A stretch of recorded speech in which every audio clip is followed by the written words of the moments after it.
Oke, izin share screen untuk materi dari Mbak Dwi yang akan kita bahas selanjutnya. Karena di kolom komentar di video presentasi dari Mbak Dwi tadi masih belum ada untuk sesi diskusinya, maka Bumi lanjut.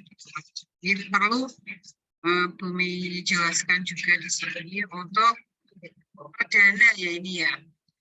Presentasinya perdana, pengumpulan tugasnya juga tentunya Mbak Dwi yang perdana. Memang untuk tugas kita di mata kuliah pemikiran ilmu ekonomi syariah, untuk sistematika penulisannya, kita menggunakan template jurnal syariah, ekonomi syariahnya kita. Jadi memang tampilannya kurang lebih sama seperti jurnal ekonomi syariah yang dimiliki oleh STAI Muhammadiyah Tulungagung. Tidak apa-apa, nanti Mbak Dwi masih ada waktu sampai minggu depan tentunya untuk merevisi. Jadi revisi kalian untuk artikel, untuk bentuk-bentuk makalah seperti ini adalah penilaian Mei sebagai ujian tengah semester kalian ya. Kalau makalahnya, videonya, beberapa tugas di luar artikel dan juga video itu merupakan penilaian di poin penugasan. Tetapi untuk revisi dari makalah, terus revisi dari artikel itu nanti masuk ke poin penilaian ujian tengah semester. Bisa dipahami ya rekan-rekan sampai di sini. Ini lanjut dulu. Ini selebihnya tadi sudah Bumi baca, Bumi juga sudah mendengarkan pemaparan di videonya juga. Untuk kata-kata tipunya itu hanya di poin ini. Jadi di poin ini mungkin tadi penulis lupa untuk menggantikan redaksi narasinya. Ini kan terkait pemikiran ekonomi Abu Yusuf dan Al-Syaibani. Tapi di poin ini sudah sesuai. Yang belum sesuai hanya yang poin ini saja. Maaf, Bu. Ngeditnya buru-buru. Ya, benar.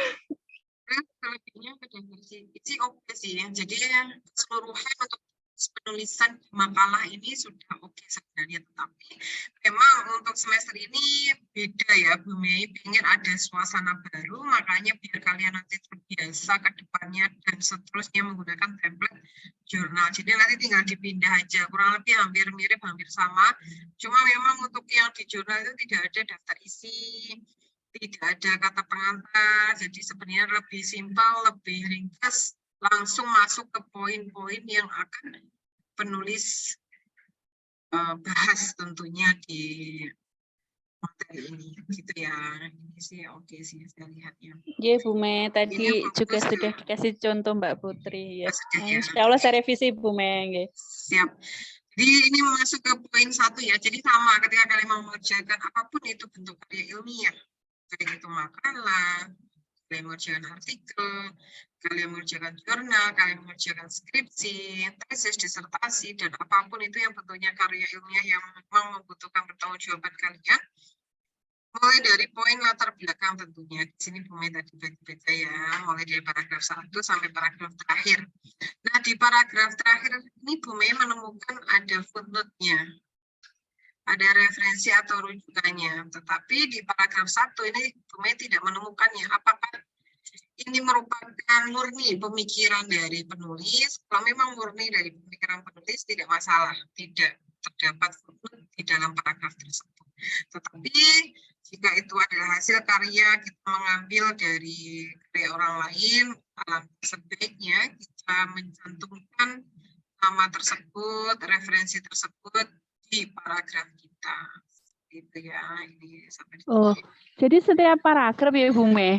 Jadi kalau ya, itu kalau memang sama itu paragraf ya, 1 dan 2.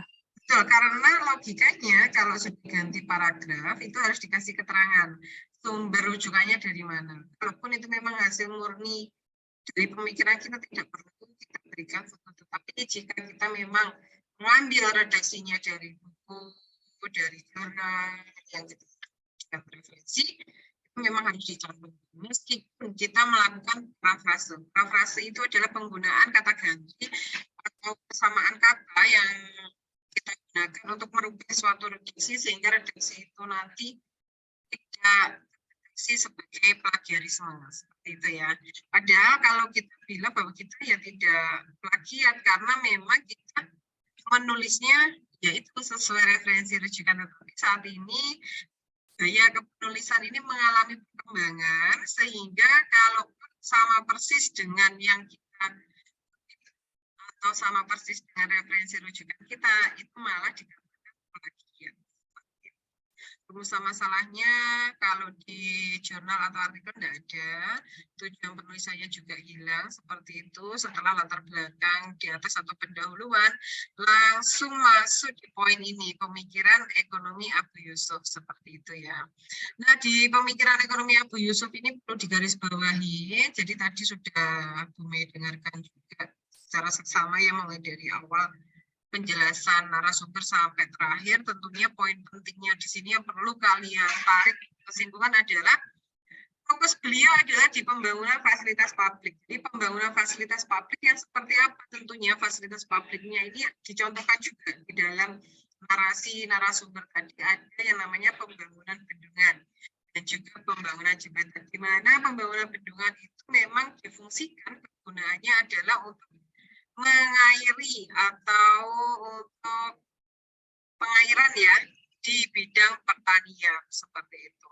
Jadi tujuannya kenapa fokusnya Al-Syaibani ini di pembangunan Abu Yusuf itu di pembangunan fasilitas publik memang diharapkan nanti dapat meningkatkan pertumbuhan ekonomi di masyarakat sehingga terciptalah yang namanya kemakmuran dan juga kesejahteraan di situ tujuannya itu. Jadi perlu digarisbawahi seperti itu ya.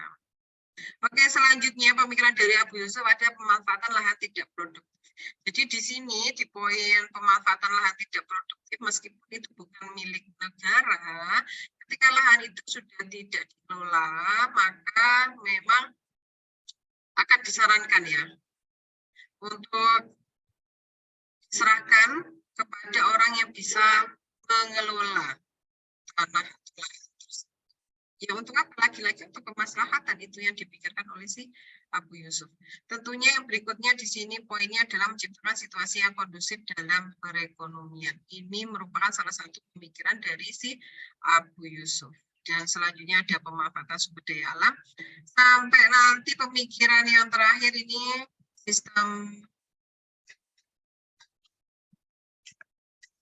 pemungutan pajaknya ya, dengan besaran uang atau barang yang pasti berdasarkan pada keseluruhan luas tanah yang dimiliki. Itu dengan suaranya putus-putus ya Bu Ma. Iya, sinyalnya kurang bagus di sini karena memang mendung ya, seperti itu. Tidak apa-apa. Dan ini terkait penentuan harga juga di Abu Yusuf. Jadi banyak sekali ya untuk beberapa pemikiran Abu Yusuf. Nanti dilanjut lagi Al-Syaibani.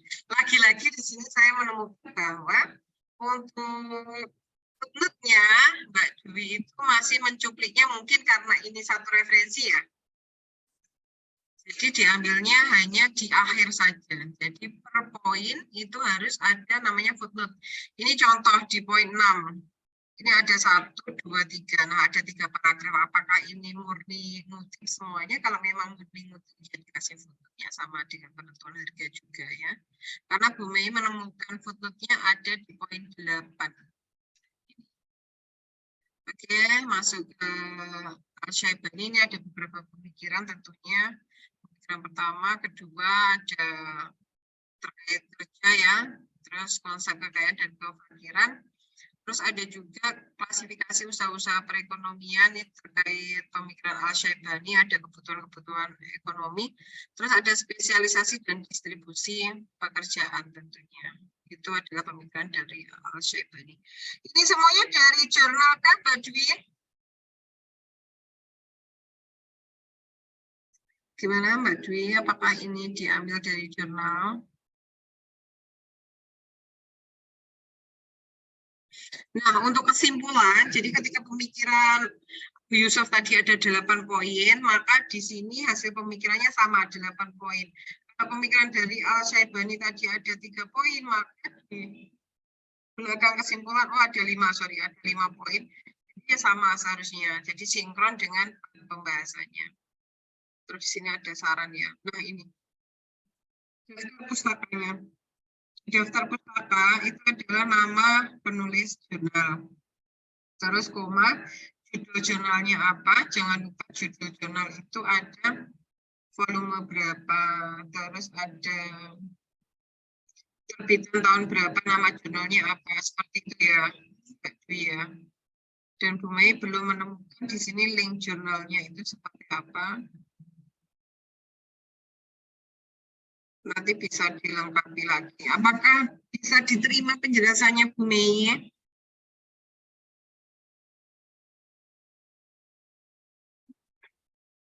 Ini untuk poin daftar pustakanya ya. Gimana suara Bu Mei? Kecil sekali kah atau seperti apa? Jelas. Sinyal di sini agak Bu Mei, agak susah nih, mati lampu. Jadi sinyalnya agak susah. Jadi tadi putus-putus. Siap-siap. Nanti rekamannya ada, nanti Bu Mei upload juga ya di YouTube. Jadi itu sekilas penjelasan yang dapat Bu Mei jelaskan. Jadi daftar pustaka nanti juga harus kembali seperti itu. Ini lagi ya. Itu tadi adalah pembahasan untuk materi hari ini. Selanjutnya untuk rekan-rekan yang lainnya, Mas Adi, Mbak Aulia, Mbak Putri, Mas Okta, Mas Fadil, Bu Mei tunggu sampai malam ini pukul 23:59. Silakan dikumpulkan resum terkait pemikiran dari Abu Yusuf dan Al-Syaibani. Mengambilnya dari mana, Bu? Dari jurnal. Jadi silakan kalian dari satu jurnal saja yang membahas jurnalnya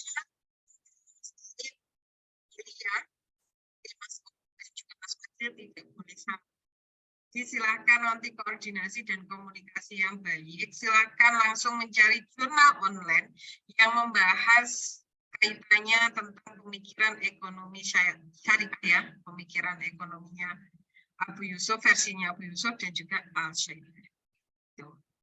Resum saja, jadi diresum. Jadi bagaimana Bu pengumpulannya? Nanti dikumpulkan di Google Drive yang sudah Bu Mei siapkan, foldernya isinya apa aja.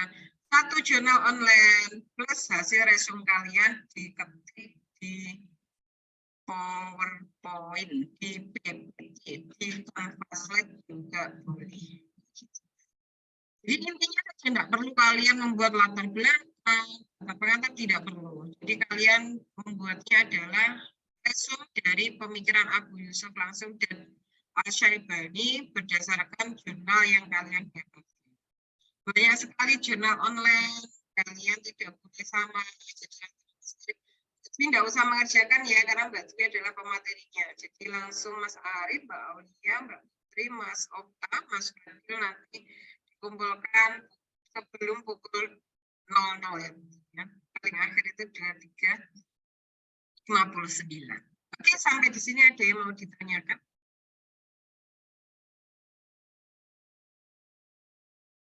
Silakan kita buka sesi tanya jawab. Tadi di video presentasinya Mbak Dwi tentang semua, tidak ada yang bertanya. Mudah-mudahan didengarkan ya.